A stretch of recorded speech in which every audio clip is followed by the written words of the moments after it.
तेरा वचन मेरे पाँवों के लिए दीपक है और मेरे मार्ग का उजियाला है। तेरा वचन मेरे पाँवों के लिए दीपक है। 1 सितंबर पहला पाठ। कुरिन्थियों के नाम पहला पत्र अध्याय 3 पद संख्या 18 से 23 तक। कोई अपने को धोखा ना दे।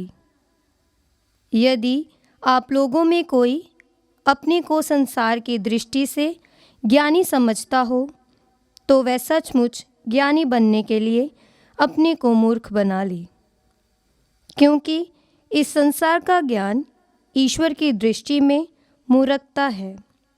धर्म ग्रंथ में ये लिखा है, वह ज्ञानियों को उनकी चतुराई से फंसाता है, और प्रभु जानता है कि ज्ञानियों के तर्क वितर्क निस्सार है।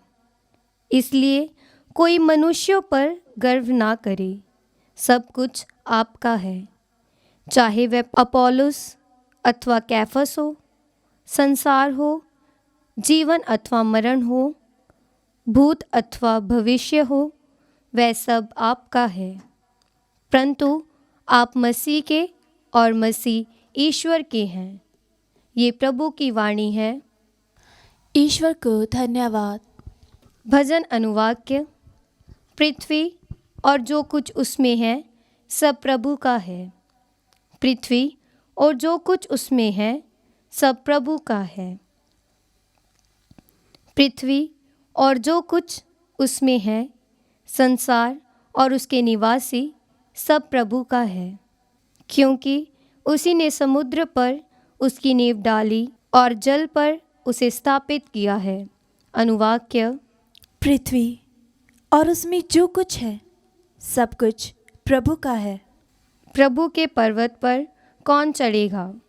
उसके मंदिर में कौन रह पाएगा?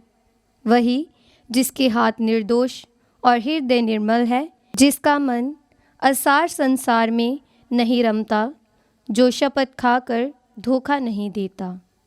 अनुवाक्य।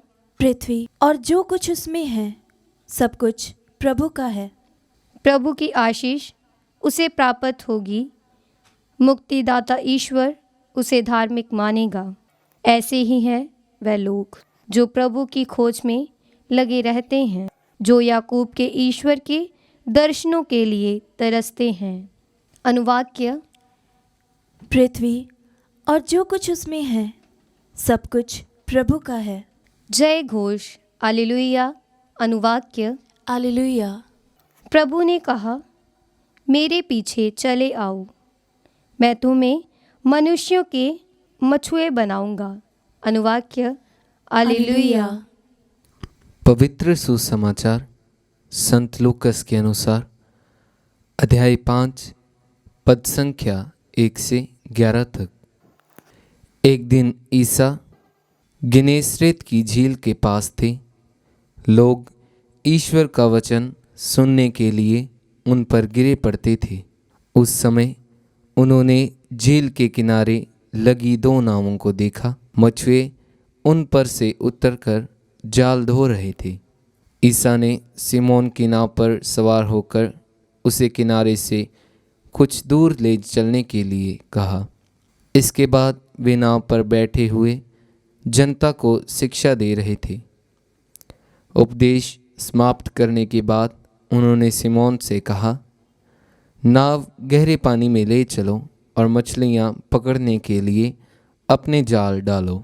सिमोन ने उत्तर दिया, गुरुवर, रात भर मेहनत करने पर भी हम कुछ नहीं पकड़ सके, परंतु आपके कहने पर मैं जाल डालूंगा। ऐसा करने पर बहुत अधिक मछलियां फंस गई और उनका जाल फटने को हो गया। उन्होंने दूसरी नाव के अपने साथियों को इशारा किया कि आकर हमारी मदद करो। वे आए और उन्होंने दोनों नाव को मछलियों से इतना भर लिया कि नावें डूबने को हो गई। यह देखकर सिमोन ने ईसा के चरणों पर गिरकर कहा, प्रभु मेरे पास से चले जाइए, मैं तो पापी मनुष्य हूँ। जाल में मछलियों के फंसने के कारण वह और उसके साथी विस्मित हो गए। यही दशा याकूब और योहन की भी हुई। ये जेबेदी के पुत्र और सिमोन के साझेदार थे।